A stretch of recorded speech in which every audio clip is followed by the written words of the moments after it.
a very warm welcome to Vedantu. Welcome to another session of Mind Map series जिसमें आज हम chapter करने वाले हैं मूल कॉन्सेप्ट.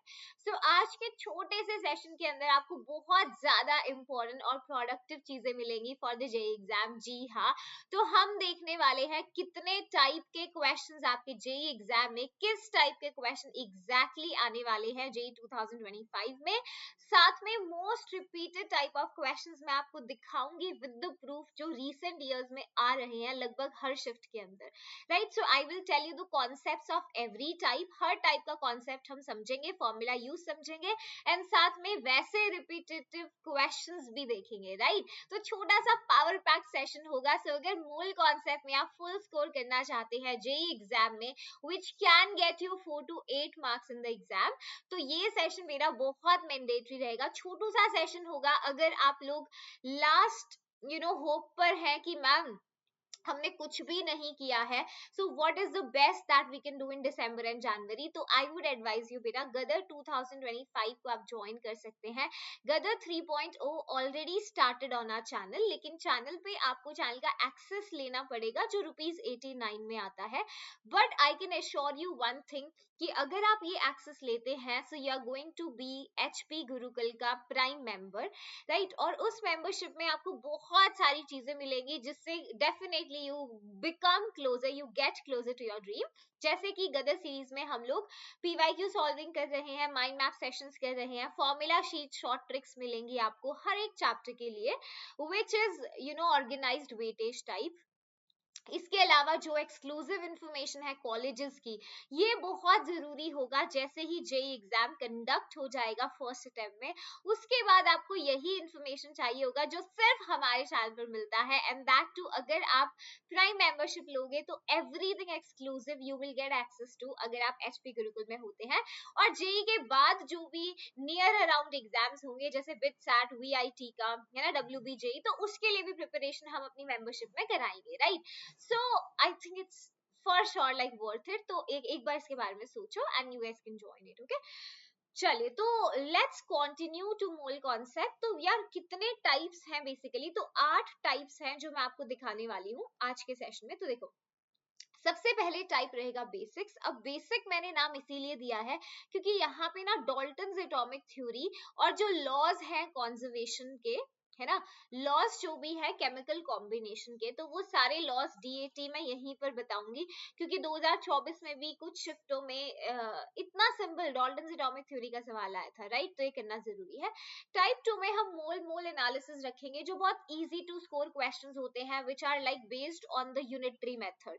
बस आपको रिलेशनशिप बताओ कि मोल कैसे मास से, नंबर ऑफ पार्टिकल से और वॉल्यूम से रिलेटेड होता है, तो वो सब इसमें करेंगे. टाइप 3 में स्टोइकियोमेट्री आएगा. स्टोइकियोमेट्री में भी आपको लाइक कैसे बैलेंस केमिकल इक्वेशन, आपको क्या क्या इंफॉर्मेशन देगा. राइट, तो ये बहुत जरूरी है करना. लिमिटिंग रिएजेंट बेटा बहुत इंपॉर्टेंट है. जेई एडवांस तक में सीधा क्वेश्चन लिमिटिंग रिएजेंट का आ जाता है, तो इसको समझना बहुत जरूरी है. फिर लिख लो, बहुत इंपॉर्टेंट है परसेंटेज यील्ड. परसेंटेज यील्ड में वो क्या करता है, ऑर्गेनिक केमिस्ट्री की कोई रिएक्शन उठा के उसमें परसेंटेज यील्ड कैलकुलेट कराता है. तो ऐसा क्वेश्चन भी मैं आपको कराऊंगी जो अपन मोल में ही करेंगे. राइट, चलो इसके साथ we are having the empirical and molecular formula. ज्यादा क्वेश्चंस नहीं आते, टाइप 6 में रखा है. Type number 7 very important, concentration terms. तो उनका स्पेसिफिकली जो इंटर रिलेशन है वो बहुत जरूरी है. और last but not the least is POAC, principal of atomic conservation. ये 8 टाइप्स प्लीज अपनी कॉपी में नोट डाउन कर लो. तो मैं बेसिक से बताने वाली हूँ, फिर लास्ट में कुछ क्वेश्चंस भी देखेंगे. ठीक है, तो ध्यान देना. देखो, डाल्टन्स एटॉमिक थ्योरी क्या कहती है कि भाई इस पे ज्यादा टाइम नहीं लगाना, सिर्फ 5 पोस्टुलेट्स है, रीड करके जाना है. ठीक है, डाल्टन ने कहा था कि जो मैटर है ना ये छोटे छोटे पार्टिकल से मिलके बना है, पर एक गलती डाल्टन ने कर दी. उन्होंने कहा ये जो पार्टिकल्स है ये इनडिविजिबल है, जबकि ये गलत हो गया था. हमें पता है एटम्स डिविजिबल है, electrons, protons, neutrons and so on, सब एटॉमिक पार्टिकल्स का एग्जिस्टेंस बाद में पता चला. पर डाल्टन ने ये कहा कि मैटर सबसे छोटे पार्टिकल एटम से मिलके बना है और ये जो एटम है ये इनडिविजिबल है. ठीक है, ओके. दूसरी चीज जो डाल्टन ने कही कि एटम्स को ना तो क्रिएट कर सकते हैं ना डिस्ट्रॉय, जो कि सही भी है. इसी पे law of conservation of mass भी इस बात पर टिका हुआ है. तो atoms can not be created और डिस्ट्रॉयड को आप ऐसे बोल सकते हो कि केमिकल रिएक्शन के अंदर क्या होता है, रीअरेंजमेंट. रीअरेंजमेंट बोलो या फिर रीऑर्गेनाइजेशन बोलो, कि एक रिएक्शन में रीअरेंजमेंट या रीऑर्गेनाइजेशन होता है एटम्स का, बस और कुछ नहीं, ठीक है। ये स्टेटमेंट एज इट इज आ जाती है। थर्ड, इन्होंने कहा कि जो सेम एलिमेंट के एटम्स है उनकी मासेस भी सेम है, उनकी प्रॉपर्टीज भी सेम है, लेकिन ये फेल हो गया था आइसोटॉप्स की डिस्कवरी के बाद, राइट। फिर डाल्टन ने कहा कि जो डिफरेंट एलिमेंट के एटम्स हैं, जैसे देखो सेम एलिमेंट के एटम्स की तो प्रॉपर्टीज और मासेस सेम बताया इन्होंने, अगर डिफरेंट एलिमेंट के एटम में कार्बन है, फास्फोरस है, इनके मास भी अलग है, प्रॉपर्टीज भी अलग है। फिर डाल्टन ने कहा कि atoms of different elements combine in a fixed ratio, please ध्यान दीजिएगा, कहते हैं कंपाउंड में एलिमेंट्स फिक्स्ड रेशो में कंबाइन करते हैं और वो रेशो होल नंबर ही होती है। ये भी फेल हो गया था। जैसे मान लो आप अमोनिया में देखो नाइट्रोजन हाइड्रोजन 1:3 में है ना, CO2 में देखो 1:2 में है कार्बन ऑक्सीजन, पानी में देखो हाइड्रोजन 2:1 है एंड सो ऑन, लेकिन C12H22O11 सुक्रोज में ये फेल हो गए थे, ठीक है, ये वाली बात। तो ये 5 पोस्टुलेट्स हैं, एक बार गो थ्रू कर लेना। इसके बाद लॉज ऑफ केमिकल कॉम्बिनेशन जो मैं ये बताते हैं कि एटम्स कैसे कंबाइन करते हैं, क्यों कंबाइन करते हैं। तो सबसे पहले law of conservation of mass है, जो ये कहता है किसी भी रिएक्शन में जो रिएक्टेंट्स का मास है और वो बराबर होना चाहिए रिएक्शन होने के बाद प्रोडक्ट्स के मास के, यानी मास कंजर्व्ड हो, इसीलिए रिएक्शन की बैलेंसिंग स्टार्ट की गई थी, ठीक है। हाँ, ये ध्यान रहे न्यूक्लियर रिएक्शंस पे लॉ नहीं लगता है, क्योंकि न्यूक्लियर रिएक्शन में कुछ तो जो मास होता है वो एनर्जी में कन्वर्ट हो जाता है, ठीक है। फिर लॉ ऑफ कांस्टेंट प्रोपोर्शन आता है। ये लॉ कहता है कि कोई भी दुनिया का आप कंपाउंड उठा लो, जैसे आपने CO2 उठाया, तो इसमें जो डिफरेंट एलिमेंट्स की मास रेशो है वो हमेशा फिक्स्ड होंगे। जैसे एक कार्बन है उसका मास 12 AMU, एक ऑक्सीजन का मास 16 होता है, CO2 में 2 ऑक्सीजन है तो 32। तो ये जो 12:32 है, आप इसको और 4 से कट कर सकते हैं, है ना, सिंप्लीफाई कर सकते हैं, 3:8। तो ये कहते हैं CO2 में कार्बन और ऑक्सीजन हमेशा 3:8 मास रेशो में होंगे, यानी 3 ग्राम कार्बन को 8 ग्राम ऑक्सीजन लगेगा, है ना, CO2 का एक मॉलिक्यूल बनाने में। तो ये लॉ ऑफ कांस्टेंट प्रोपोर्शन था। ये कहां पे नहीं लगता, आइसोटॉप्स में नहीं लगेगा, ठीक है। जैसे कार्बन ऑक्सीजन 16 ले लो या उसका कोई आइसोटॉप ले लो, फिर ये नहीं लगेगा, है ना, आइसोटॉप्स में नहीं अप्लाई होता। चलिए, फिर आता है law of multiple proportion. Law of multiple proportion ये कहता है कि मान लो 2 एलिमेंट्स है आपके पास, कार्बन ऑक्सीजन को ही ले लो, 2 अलग अलग एलिमेंट्स मिलके जब 2 कंपाउंड्स या 2 से ज्यादा कंपाउंड्स बनाए, 2 अलग अलग एलिमेंट्स मिलके 2 या 2 से ज्यादा कंपाउंड्स बनाए, तो उनमें मास रेशियो निकालो एक बार। कार्बन ऑक्सीजन की दोनों में देखो, कार्बन की 12, एक ऑक्सीजन का मास 16, है ना, यहाँ भी कार्बन 12, एक ऑक्सीजन 16, तो 2 CO2 में होते हैं 32। तो इन्होंने कहा एक एलिमेंट तो फिक्स्ड मास में होगा, ये देखो ये तो फिक्स्ड है, कार्बन का मास तो दोनों में ही फिक्स्ड है, अगर नहीं है तो आप कर लो उसे फिक्स, ठीक है, किसी नंबर से मल्टीप्लाई करके दोनों को, तो आप उसको फिक्स कर लो। ये एक एलिमेंट फिक्स्ड मास में होगा, तो ऐसे में जो दूसरा एलिमेंट की जो रेशो है दोनों कंपाउंड में, है ना, दूसरा एलिमेंट यानी कि हमारा ऑक्सीजन की जो रेशो है दोनों कंपाउंड में, ये हमेशा सिंपल होल नंबर आएगा। जैसे यहाँ 16:32 आया, ये 1:2 आया, है ना। तो इन्होंने यही बोला, जब 2 एलिमेंट्स कंबाइन करते हैं, 2 या 2 से ज्यादा कंपाउंड्स बना के, तो एक एलिमेंट तो फिक्स्ड मास रेशो में होगा, है ना, जो दूसरा एलिमेंट है वो दोनों कंपाउंड में सिंपल होल नंबर रेशो में प्रेजेंट होगा, ठीक है।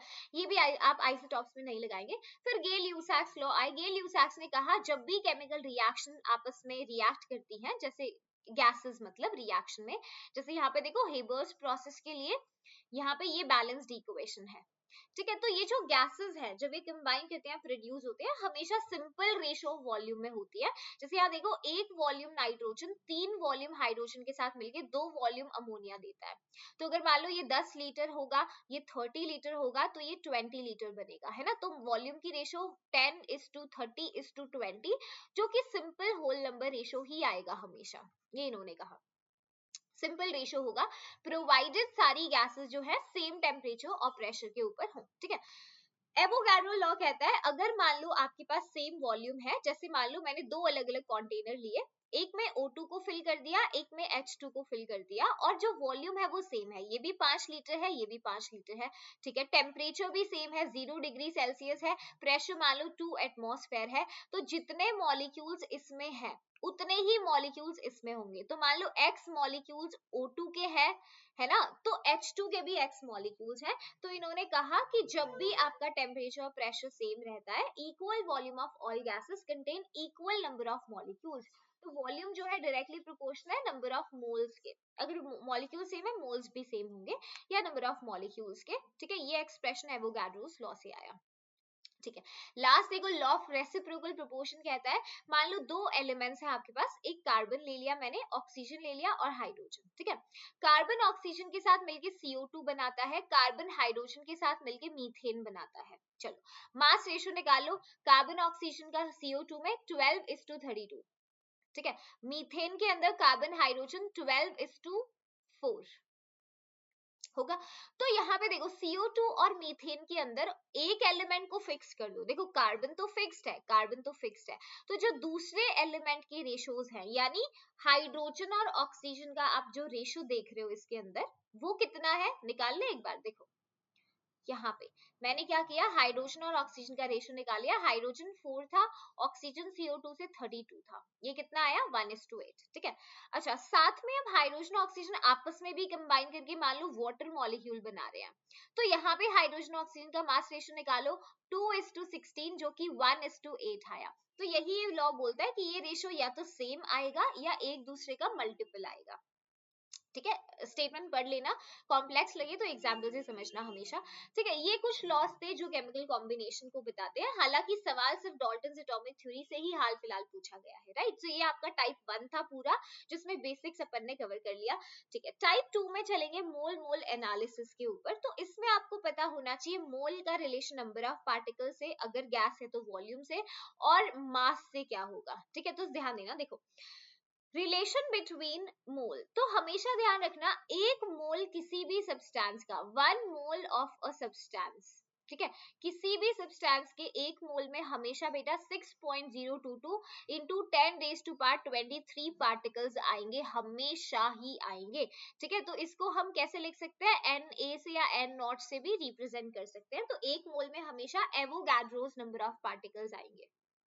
ठीक है, अब अगर मेरे को पता करना हो कि एक मोल में मास कितना आएगा, तो 1 मोल ऑफ अ सब्सटेंस में पार्टिकल्स पता चल गए, मास कैसे पता चलेंगे, ये देख लो। अगर वो एटम है तो उसके ग्राम एटॉमिक मास के बराबर होगा, अगर वो मॉलिक्यूल है तो उसके ग्राम मॉलिक्यूलर मास के, अगर आयनिक कंपाउंड है तो उसके ग्राम फॉर्मूला मास के बराबर रहेगा। ठीक है, जैसे कि एग्जांपल लेकर चल सकते हो, यहाँ देखो, एक mole of nitrogen gas, 1 mole of nitrogen gas के अंदर बेटा Na नाइट्रोजन के मॉलिक्यूल्स होंगे, Avogadro number of nitrogen molecules होंगे। अच्छा, अगर एक मोल नाइट्रोजन गैस में मैं एटम्स पूछूं तो कैसे निकालोगे, देखो नाइट्रोजन गैस में एवोगाड्रो नंबर ऑफ मॉलिक्यूल्स हैं, एक नाइट्रोजन मॉलिक्यूल में 2 एटम्स हैं, तो इतने मॉलिक्यूल में कितने एटम्स होंगे, twice of Na, twice of Na nitrogen atoms, है ना। मतलब अगर मॉलिक्यूल से एटम्स निकाल रहे हो तो एटॉमिसिटी से मल्टीप्लाई कर देते हैं। ठीक है, अब जैसे मैंने बोला एक मोल ऑफ सोडियम क्लोराइड, तो उसका मास, फॉर्मूला मास सोडियम का 23, क्लोरीन का 35.5, जो कि निकल करके आएगा 58.5 ग्राम के बराबर होगा। ठीक है, अच्छा अगर मान लो आपको एक मोल का रिलेशन बताना है गैस के साथ, अगर गैस आपको STP या NTP पे दी गई है, तो 1 mole of a gas, ideal gas होती है, 1 mole of an ideal gas कितना वॉल्यूम ऑक्यूपाई करेगा बेटा, 22.7 litres at STP, at STP। ठीक है, 22.7 या 4 भी आप यूज कर सकते हो, आंसर पे फर्क नहीं पड़ेगा। ठीक है, तो एक मोल का ये रिलेशन है बेसिकली, किसके साथ, नंबर ऑफ पार्टिकल से, वॉल्यूम से और मास से। ठीक है, कुछ फॉर्मूलाज लिखना चाहो तो लिख लो। देखो नंबर ऑफ मोल्स होता है mass upon molar mass. Molar mass क्या है, एक मोल सब्सटेंस का मास। मोलर मास वही है जो भी देख रहे थे, ग्राम एटॉमिक मास, यानी एटॉमिक मास को G की यूनिट में लिख दो, मॉलिक्यूलर मास को G की यूनिट में लिख दो, वो gram atomic mass, gram molecular mass होता है। मोलर मास की यूनिट अपन ग्राम पर मोल लिखते हैं, होता है वही चीज है, एक मोल का मास। ठीक है, और नंबर ऑफ मोल्स को कैसे लिख सकते हैं, number of particles divided by Avogadro number of particles, या फिर नंबर ऑफ मोल्स को ऐसे लिख सकते हैं, volume occupied by the gas in litre divide by 22.7 litres. Okay okay, यहीं से देखो नंबर ऑफ पार्टिकल्स का एक्सप्रेशन भी रीअरेंज करके, सेकंड फॉर्मूला को, नंबर ऑफ पार्टिकल्स किसके बराबर है, number of moles into Avogadro number, यहाँ से मोल्स को फर्दर सब्स्टिट्यूट कर दो, मास अपॉन मोलर मास, ठीक है, इसे भी काफी यूज करते हैं। चलिए, तो ये देख लो कंडीशन टेम्परेचर अपना, अगर एसटीपी पे बात हो रही है ना, तो न्यू एसटीपी कंडीशन पे बेटा ये टेम्परेचर 0 डिग्री सेल्सियस होता है, प्रेशर 1 बार, वॉल्यूम 22.7 लीटर। ये ओल्ड एसटीपी कंडीशन होती थी जब हम वॉल्यूम 22.4 लेते थे। आइडियल गैस इक्वेशन से बनाइए, PV is equal to NRT से वैल्यूज निकालिए 1 मोल गैस के लिए। ठीक है, चलो आगे चलते हैं, स्टोइकियोमेट्री की बात करते हैं। तो स्टोइकियोमेट्री के लिए सबसे पहली बात जरूरी है बैलेंस्ड केमिकल इक्वेशन। ठीक है, अच्छा सवाल स्टोइकियोमेट्री का है, कैसे हम पहचानेंगे? जैसे एक रिएक्शन दे रखी होगी आपको, ठीक है, बैलेंस्ड इक्वेशन, आपको एक रिएक्टेंट की इंफॉर्मेशन देके प्रोडक्ट के बारे में पूछ सकता है, या फिर एक रिएक्टेंट की इंफॉर्मेशन पूछ लेगा, दूसरे रिएक्टेंट की दे देगा, है ना, या फिर हो सकता है प्रोडक्ट की इंफॉर्मेशन देके रिएक्टेंट के बारे में पूछ ले हमसे, कुछ ऐसा करेगा, राइट। तो स्टोइकियोमेट्री में हमेशा ध्यान रखना है बेटा कि जो number of moles to the stoichiometric coefficient होता है ना रिएक्टेंट्स का, वो बराबर होता है number of moles to the stoichiometric coefficient of product. ये काम आता है किसी बैलेंस्ड केमिकल इक्वेशन के लिए। जैसे मैंने बोला, अगर नाइट्रोजन गैस रिएक्ट करती है 3 मोल हाइड्रोजन गैस के साथ to give 2 moles of ammonia, Haber's process, तो इस रिएक्शन से आपको क्या क्या पता चलता है मोल का, कि 1 मोल नाइट्रोजन 3 मोल हाइड्रोजन के साथ 2 मोल अमोनिया बनाता है। और आपको नंबर ऑफ पार्टिकल्स का पता चलता है, 1 मोल नाइट्रोजन में एवोगाड्रो पार्टिकल्स होंगे, 3 में 3 टाइम्स ऑफ एवोगाड्रो होंगे, 2 में ट्वाइस ऑफ एवोगाड्रो, है ना। यहाँ से आपको मास के बारे में पता चलता है, देखो 1 मोल नाइट्रोजन यानी 28 ग्राम, 3 मोल हाइड्रोजन गैस यानी कि 6 ग्राम, और 2 मोल अमोनिया यानी 34 ग्राम। और वॉल्यूम का भी पता चलता है, 1 मोल यानी 22.7 लीटर एसटीपी पे ये 3 into 22.7 लीटर से कंबाइन करके ट्वाइस ऑफ 22.7 लीटर नाइट्रोजन देता है। ये सारी इंफॉर्मेशन आप बैलेंस्ड इक्वेशन से बता सकते हो। और इस रिएक्शन के लिए भी number of moles to the stoichiometric coefficient of nitrogen बराबर होगा हाइड्रोजन के, बराबर होगा अमोनिया के। ठीक है, किसी बैलेंस्ड केमिकल इक्वेशन में अगर आप डायरेक्ट यूनिटरी मेथड नहीं लगाना चाहते, आप इसको यूज कर सकते हैं, राइट, आपका आंसर आ जाएगा। चलिए, लिमिटिंग और एक्सेस रिएजेंट की अगर बात करें तो यहाँ के सवालों को कैसे पहचानेंगे? देखो, 2 रिएक्टेंट्स अगर आपको दे रखे हैं तो सवाल में ना दोनों की इंफॉर्मेशन देके प्रोडक्ट के बारे में पूछेगा। तो ऐसे केसेस में आपको ये पहचानना पड़ेगा कि दोनों रिएक्टेंट्स में से लिमिटिंग रिएजेंट कौन है। ठीक है, लिमिटिंग रिएजेंट कौन है?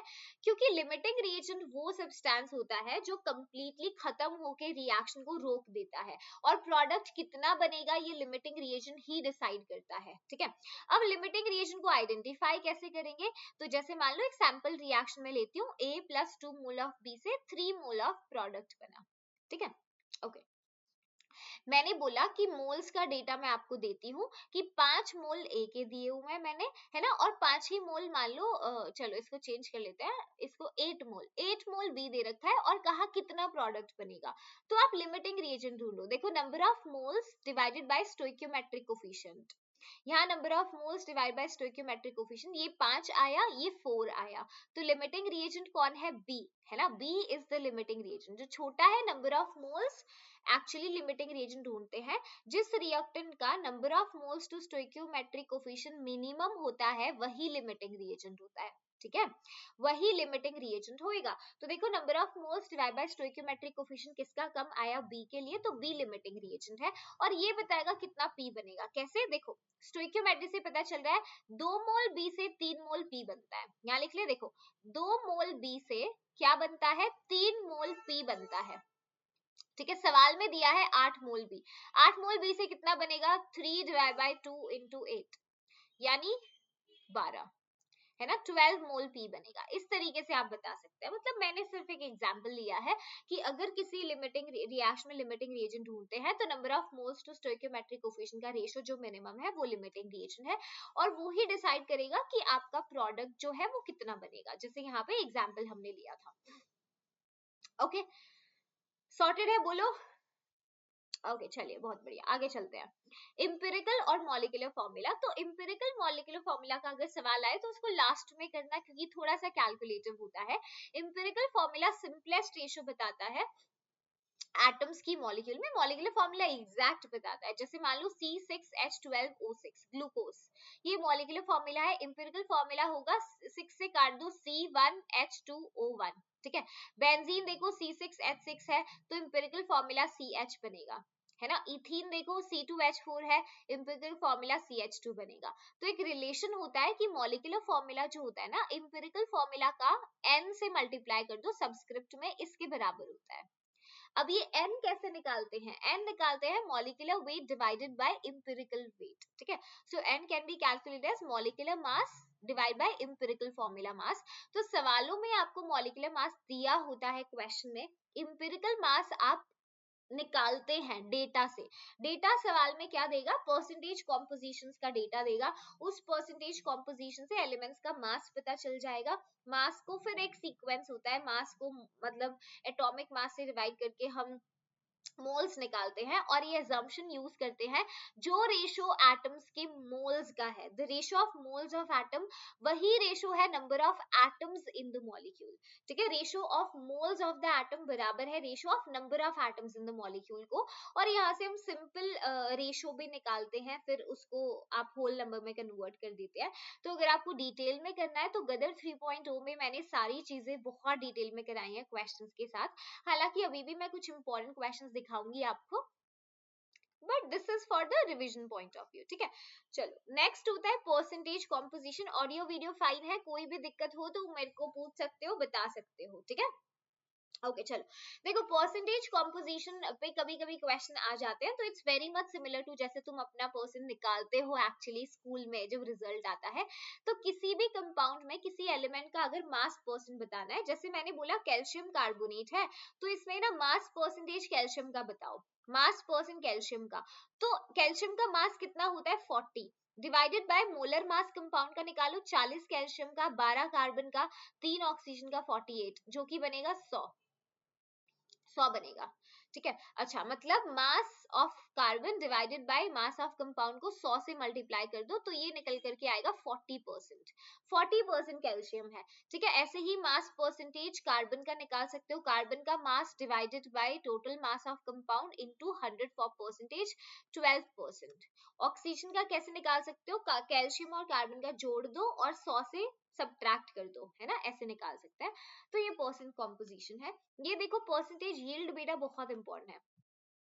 परसेंटेज यील्ड तब काम में आता है जब हम कभी कोई रिएक्शन करते हैं, तो एक तो थ्योरेटिकली हम एक्सपेक्ट करते हैं स्टोइकियोमेट्री लगाकर कि प्रोडक्ट इतना बनना चाहिए था, है ना। जैसे अभी पीछे एक क्वेश्चन किया था हमने सैंपल का कि अगर इतना 5 ग्राम A है, 8 ग्राम B है, तो कितना प्रोडक्ट बनेगा, 12 ग्राम प्रोडक्ट, है ना, उस रिएक्शन का। तो वो जो प्रोडक्ट आपने निकाला है इतना बनना चाहिए, वो थ्योरेटिकल अमाउंट है जो आप पेन पेपर पे कर रहे हैं, ठीक है। अगर यही सेम रिएक्शन आप केमिस्ट्री लैब में जाओगे ना करने, तो मास थोड़ा कम ही आता है हमेशा, क्योंकि कुछ मास फिल्टर पेपर पे स्टिक हो जाता है, कुछ कंटेनर पे लग जाता है, कुछ इधर उधर गिरा देते हो आप, है ना, सही से नहीं करते। तो वहां पे एक्चुअली हम परसेंटेज यील्ड निकालते हैं कि दरअसल प्रोडक्ट बन कितना रहा है लैब में, है ना, एक्सपेरिमेंटली। तो कभी भी परसेंटेज यील्ड निकालने के लिए जो अमाउंट ऑफ प्रोडक्ट एक्चुअली बना है, एक्चुअल या फिर एक्सपेरिमेंटल बोलो, जो आप लैब में जाके आपने किया, तो ये जो प्रोडक्ट की अमाउंट है ये हमेशा न्यूमरेटर में लेना है, और उसी सब्सटेंस का थ्योरेटिकल अमाउंट जो आपने स्टोइकियोमेट्री से निकाला है उसको डिनोमिनेटर में लेना है, और ये हमेशा बड़ा ही होगा, ठीक है। और 100 से मल्टीप्लाई कर दो। अब ये ध्यान रखिए, जो एक्चुअल एक्सपेरिमेंटल होता है ना, ये सवाल में दे रखा होता है, गिवन इन क्वेश्चन, और थ्योरेटिकल आप रिएक्शन में स्टोइकियोमेट्री से निकालते हो, इसको डिवाइड करोगे तो परसेंटेज यील्ड आ जाएगा। मैं क्वेश्चन कराऊंगी इसका, ठीक है, वी विल डू क्वेश्चन। चलिए आगे आ जाओ। कॉन्सेंट्रेशन टर्म, तो बेटा पहले तो कॉन्सेंट्रेशन टर्म ये बताओ कौन सी टेम्परेचर पे डिपेंड करती है, कौन सी नहीं करती है। तो ये चीज को ध्यान रखना, अगर कोई भी आपके पास मतलब जैसे किसी कॉन्सेंट्रेशन टर्म में वॉल्यूम आ जाए, volume depends on temperature, temperature dependent है, तो वॉल्यूम टेम्परेचर पे डिपेंड करेगी, हर वो कॉन्सेंट्रेशन टर्म जिसमें वॉल्यूम है वो टेम्परेचर डिपेंडेंट हो जाएगी, ठीक है। अच्छा यहाँ पे देखो कुछ छोटी छोटी terms, mass percent, mass by volume percent, volume by volume percent. तो इसमें हम क्या करते हैं, जैसे मास परसेंटेज में हम बताएंगे कि 100 ग्राम अगर मेरे पास सोल्यूशन है, तो 100 ग्राम सोल्यूशन के अंदर कितना सॉल्यूट है, तो मास of solute divided by solution का मास इनटू 100, और सोल्यूशन के मास में क्या क्या आता है, सॉल्यूट प्लस सॉल्वेंट। ठीक है। ऐसे ही देखो मास बाय वॉल्यूम है, mass of solute to the volume of solution, volume by volume में सोल्यूट का volume to the volume of solution. जैसे अगर मैंने कभी बोला कि 5% इथेनॉल का एक्वस सोल्यूशन है, 5% इथेनॉल एक्वस सोल्यूशन पड़ा है वॉल्यूम बाय वॉल्यूम, तो इसका मतलब हम क्या समझेंगे, इसको समझना आना चाहिए, तोड़ना आना चाहिए इस बात को। इसका मतलब है कि 5 ml इथेनॉल प्रेजेंट है 100 ml सोल्यूशन में, 100 ml सोल्यूशन में, और we can say 5 ml of ethanol is present in 95 ml of water, है ना। तो वॉल्यूम आप पता लगा सकते हो। ऐसे मैंने बोला 5% सोडियम क्लोराइड का सोल्यूशन है मास बाय मास, तो मतलब 5 ग्राम NaCl पड़ा है 100 ग्राम सोल्यूशन में, है ना, ये निकाल सकते हो ना मतलब, ठीक है। चलो फिर होता है mole fraction. Mole fraction is the ratio of number of moles of a particular component to the total number of moles in the solution. जैसे अगर मान लो आपका कंटेनर है, उसमें 3 सब्सटेंसेस पड़े हैं A, B और C, है ना। मेरे को मान लो अगर A का मोल फ्रैक्शन निकालना है, तो मोल फ्रैक्शन A का किसके बराबर होगा, A के कितने मोल्स है डिवाइड कर दो टोटल मोल्स ऑफ सॉल्यूशन से, टोटल मोल्स में A के, B के, C के तीनों के मोल्स आएंगे, है ना। तो mole fraction of A is number of moles of A divide by moles of A, B and C, है ना। मोल्स ऑफ द कंपोनेंट को डिवाइड कर दो टोटल मोल से, ठीक है। सम ऑफ मोल फ्रैक्शन सारे कंपोनेंट का हमेशा यूनिटी होता है, ठीक है। तो अगर 3 कंपोनेंट है, तीनों को अगर आप मोल फ्रैक्शन लोगे तो उसका सम हमेशा, है ना, 1 ही आएगा, राइट। टेम्परेचर इंडिपेंडेंट है क्योंकि कोई वॉल्यूम का टर्म भी नहीं है, so it's a temperature independent term, ठीक है। उसके बाद मोलारिटी होता है। मोलारिटी आपको बताता है सोल्यूट के कितने मोल्स पड़े हैं 1 लीटर सोल्यूशन के अंदर, तो वी कैन राइट सोल्यूट के मोल्स को B से सोल्यूट लिख रहे हैं, वॉल्यूम ऑफ सोल्यूशन, ठीक है। सोल्यूट के मोल्स को ऐसे भी लिख सकते हैं mass of solute to the molar mass. अगर वॉल्यूम कभी मान लो मिलीलीटर में है तो 1000 से डिवाइड करेंगे जो ऊपर चला जाएगा, तो दिस इज मोलारिटी,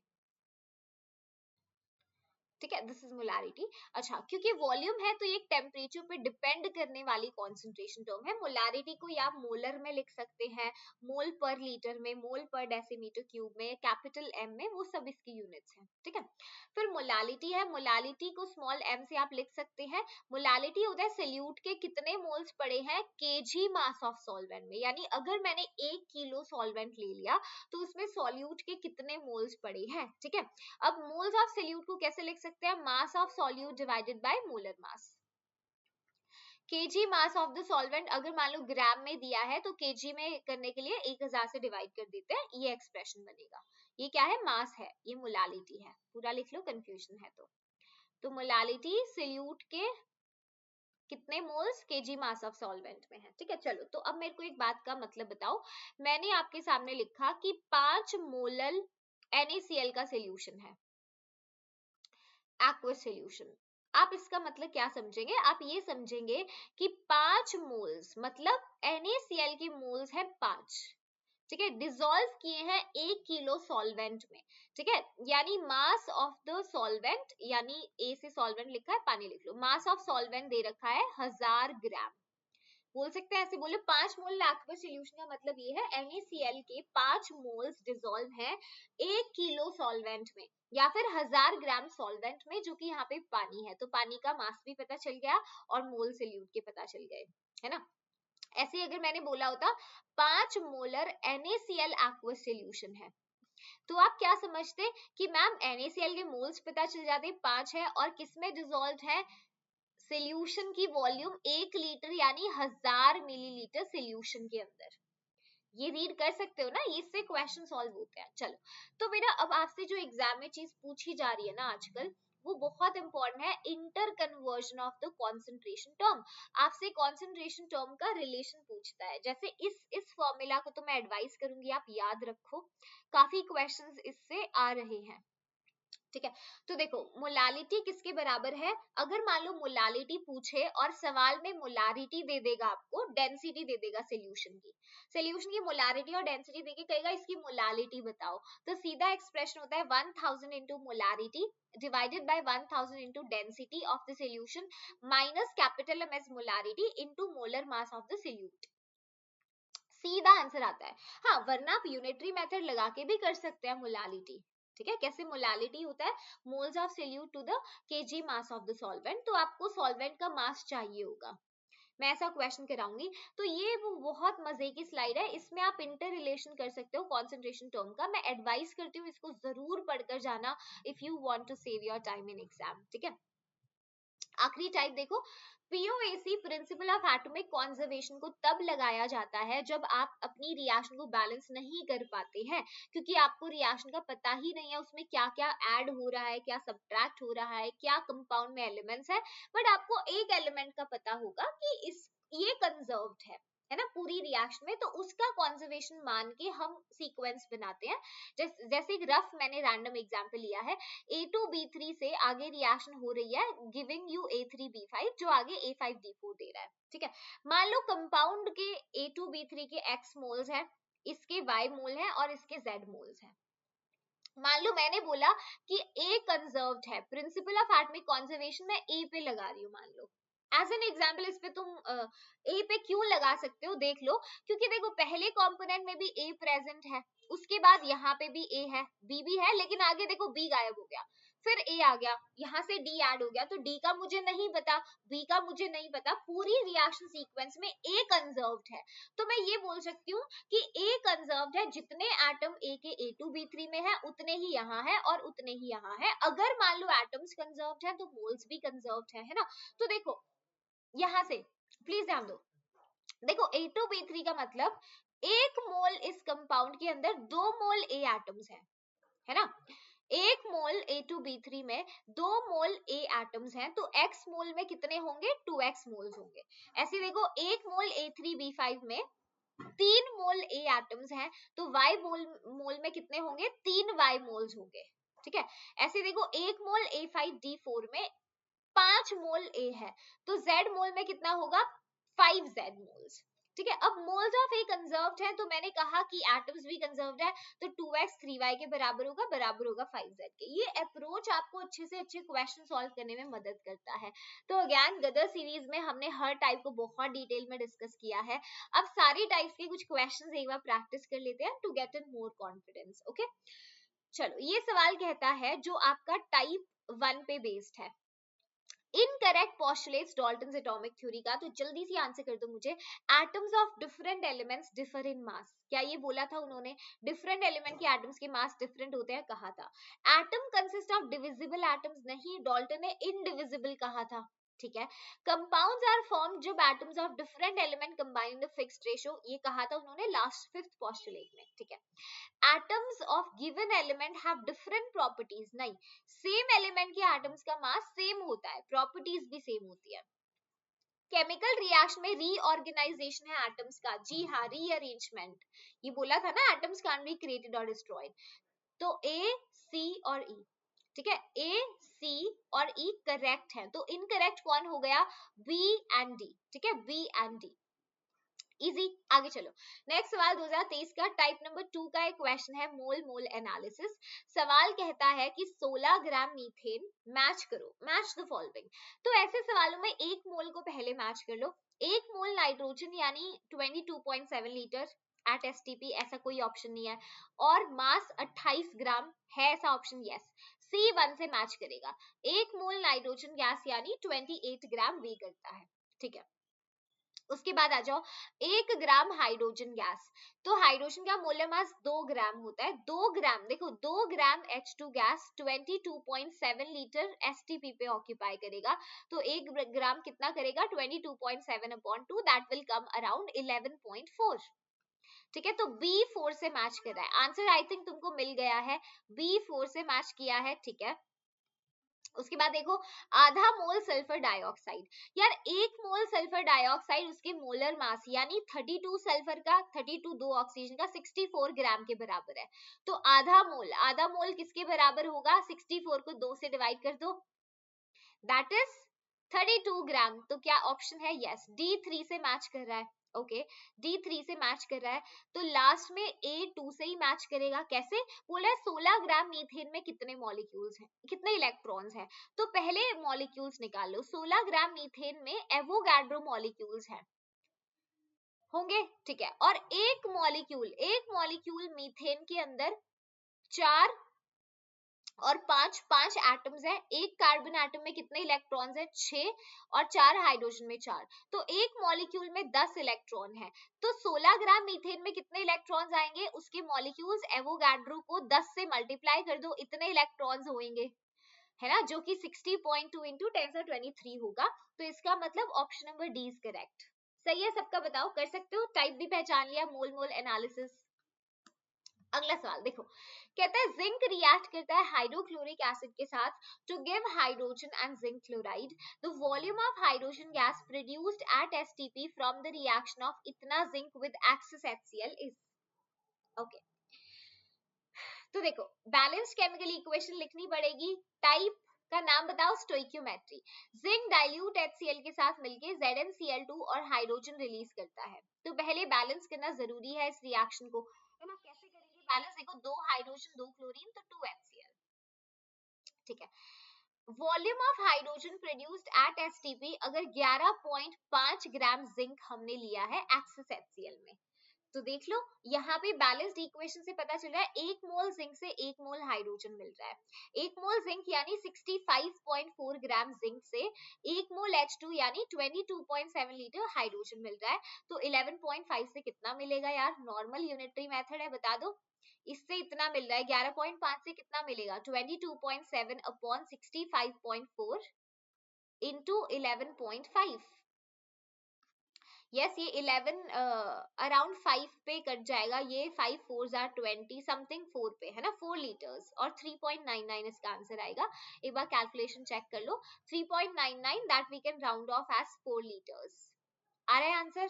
तो टाइप क्या था, टाइप नंबर 3 था इसका, यानी स्टोइकियोमेट्री, 2023 का ही ये सवाल है, कोई ज्यादा पुराने क्वेश्चंस नहीं है, ठीक है।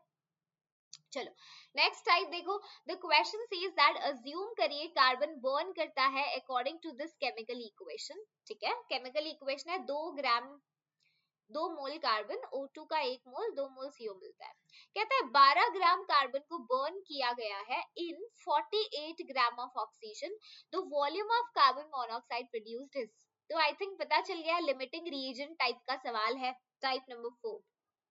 ओके, अब पता लगाना पड़ेगा कि इनमें से कौन लिमिटिंग रिएजेंट है, तो मैंने बोला था मोल्स निकाल लो, मोल्स कितने आएंगे 12/12, 1 मोल कार्बन का आएगा, 48/32 1.5 मोल O2 आएगा, ठीक है। मोल को स्टोइकियोमेट्री से डिवाइड करो, मिनिमम कौन है देखो, मोल divide by stoichiometric coefficient, mole divide by stoichiometric coefficient, तो पता चल रहा है साफ साफ carbon is the limiting reagent, तो कार्बन बताएगा कितना कार्बन मोनोऑक्साइड बनेगा, है ना, तो देखो जरा, देखो स्टोइकियोमेट्री से पता चल रहा है एक, मतलब अगर आप कार्बन लेते हो 2 मोल कार्बन से 2 मोल CO बन रहा है, यस और no, 2 mole carbon is giving you 2 mole of carbon monoxide, ठीक है, तो उसने सवाल में कितना मोल कार्बन दिया है 1 मोल, तो 1 मोल कार्बन से यार जाहिर सी बात है 1 ही मोल कार्बन मोनोऑक्साइड बनेगा, और 1 मोल कार्बन यानी 22.7 लीटर्स कार्बन से, मतलब 22.7 लीटर कार्बन मोनोऑक्साइड बनेगा,